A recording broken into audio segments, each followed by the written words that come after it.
to talk today a little bit about lifting a car or a truck or anything that you're going to work on, because anytime you have to do any work underneath the car, you have to be able to lift it up in the air.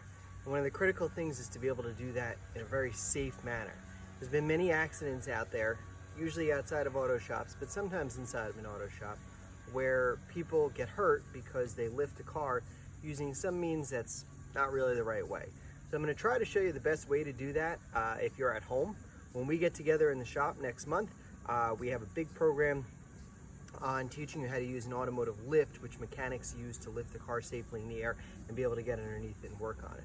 However, you can do a lot of work on a car at home in your own driveway as long as you do it safely. There's many YouTube channels. Chris Fix is one of my favorites, where he spends a lot of time on lifting up a car and doing it correctly. So I'm going to touch base on it. I'm also going to use his video a little bit, but these are some things that are particular to this class and some of the ways that I would like you to be familiar with. So in order to lift a car, there's a few ways, and it's going to depend on how you're going to work on the car. One of the things you have to think about first before you lift up a car is, are you going to need to be able to access the wheels and spin the wheels? There's some means to lift a car using ramps where you don't take the wheels off and you simply drive up on it. That's one of my favorite ways to lift up a car, to change the oil or work on something underneath, such as the transmission. And there's other means of lifting a car if you have to change the brakes or brake pads and you need to actually remove the wheel. You're not able to use the ramps, and in that case you have to use some jacks or a jack stand. The other thing that I'm going to show you today is how to go and lift a car on the side of the road. Almost every car, I say almost, but because some cars do not have it, but almost every car comes with a jack. And that jack is there so that you can actually lift the car on the side of the road, be able to pull one tire off and put a spare tire on. Not every car has it these days, and that's because some cars have what's called run flat tires, which means that you can drive even up to 50 miles with a flat tire without destroying the rim. And other cars, it's just become an option. They're trying to save money, and I know that some cars even come with a little can of what's called Fix-A-Flat, or an air compressor where you can reinflate the tires if you do get a flat tire or something. We always have AAA, we have that sort of stuff. You can always call a tow truck, but it's sometimes, especially I know I had a good friend that called a tow truck one time. It was during a storm, and they told them to wait about 3 hours because that was the soonest that they can get there. So they sat there with the car on the side of the road for 3 hours, and sometimes that can be a little bit dangerous depending on where you're sitting on the side of the highway or something like that.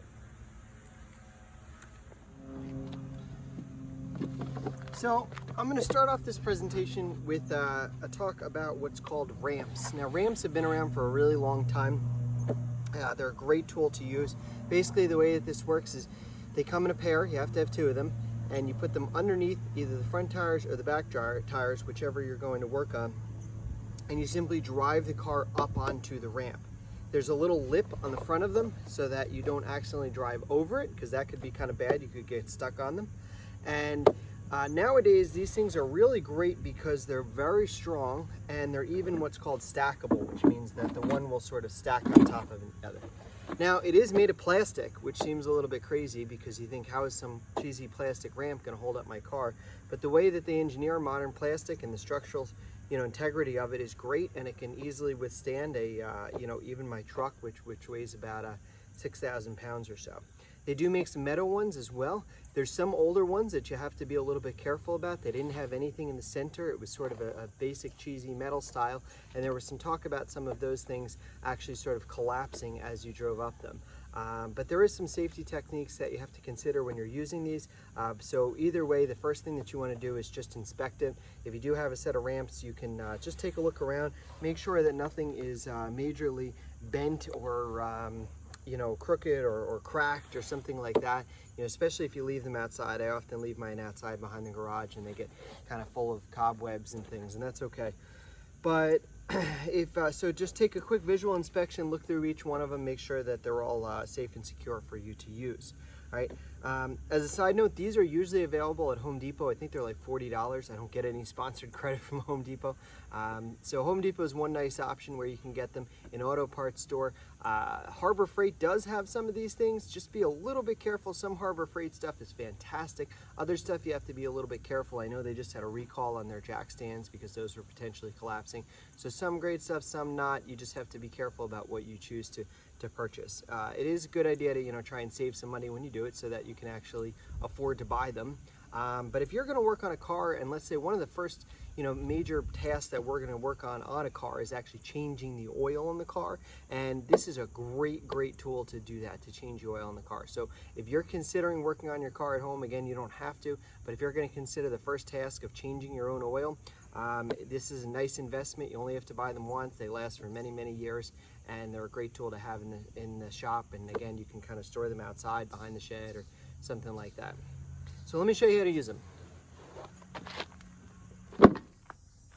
Okay, so what you're going to do with these ramps is you're going to make sure that your car is parked on a good stable ground, ideally some pavement.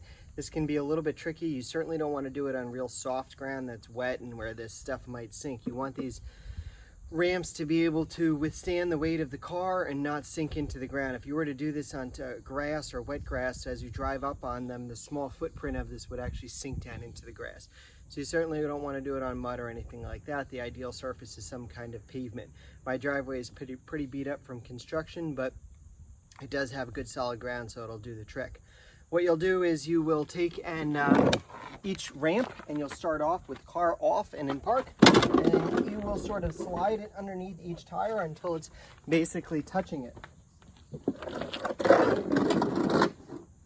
All right, you're going to want to take and line up and look here and make sure that when the car is going to drive up and it drives up straight, that it's going to come up onto the ramp nicely. If this is exaggerated, but if it was crooked or something like that, when you go to drive up, it's actually you're going to end up driving right over the ramp, and you're going to damage some of the bodywork and everything that's underneath it. So make sure that you don't do that. So make sure that you keep it relatively straight, lined up on both sides. And once you're in good shape on that, what you'll do is go ahead and get in the car. You'll start up the car. You will slowly creep up the ramp. You're gonna have to give it some gas. You're not gonna want to give it so much acceleration that it's gonna drive over the ramp, and it would be pretty hard to do that with this lip here. But as you drive up to it, when you feel that you're stable on good ground and that you can't go any further, you can go ahead and stop, turn the car off, and generally you're gonna want to put the emergency brake on if you're not working on the rear wheels as well, because the emergency brake or handbrake only locks the rear wheels. It's a good way to hold everything in place. So let me go ahead and do that.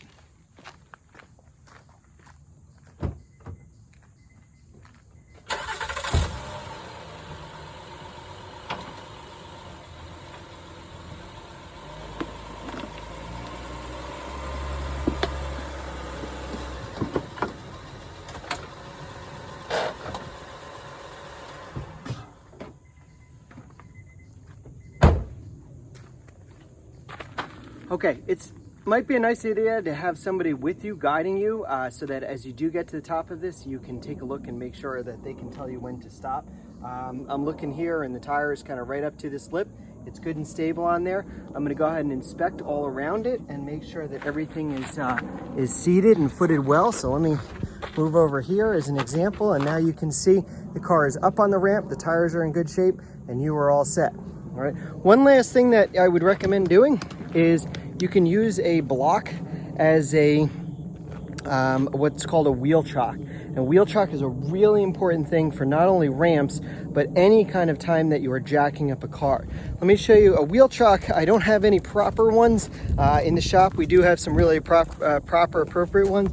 But the one that I like to use, my favorite tool, is this right here. This is a block of 4x4. You can use a big log, a big stone. I can't say that OSHA is going to approve of this, but typically it works. It's better than nothing. And what you're going to do with that is you're going to take and slide it right underneath the tire back here, in the back of the tire, not the front. You can see that the front is up on the rim, but in the back. And what that's going to do is, even if something were to release, it would stop it from rolling back down. So it should hold it nice and secure for you. So at this point, it's kind of neat. You are up on the ramps and you would be able to get pretty easy access to underneath the car to start working on whatever it is that you're gonna work on. So at some point coming up pretty soon, we're going to do some activities like find the, it's a little hard on camera here, find the oil drain plug and drain the oil, and we'll go to refill that. We'll find the oil filter, replace the oil filter, and so on. So before we move on to jack stands, I'll just a minute about taking the car back off the ramps. Number one, make sure that all of your tools, make sure everything is out from underneath the car, that you didn't leave any jacks, any tools. If you back off of this and you have something left underneath there, you can really cause a lot of damage to the underside of the car or even the engine. So take a good look, make sure that you didn't leave anything under there, and make sure you also take the wheel chock out, which is out from the other side. So I'm gonna go ahead and grab the wheel chock, and then I will start the car, and I'm gonna slowly back off the ramps until I'm fully off that. All right, so let me go ahead and do that.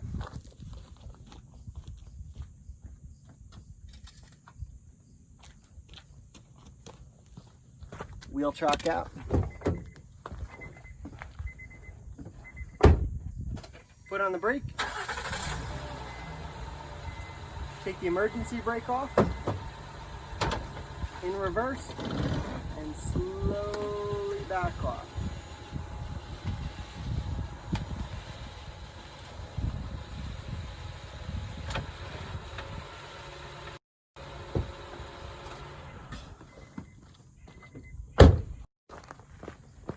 And I'm all set. I can take my ramps, stack them up, and put them away for next time.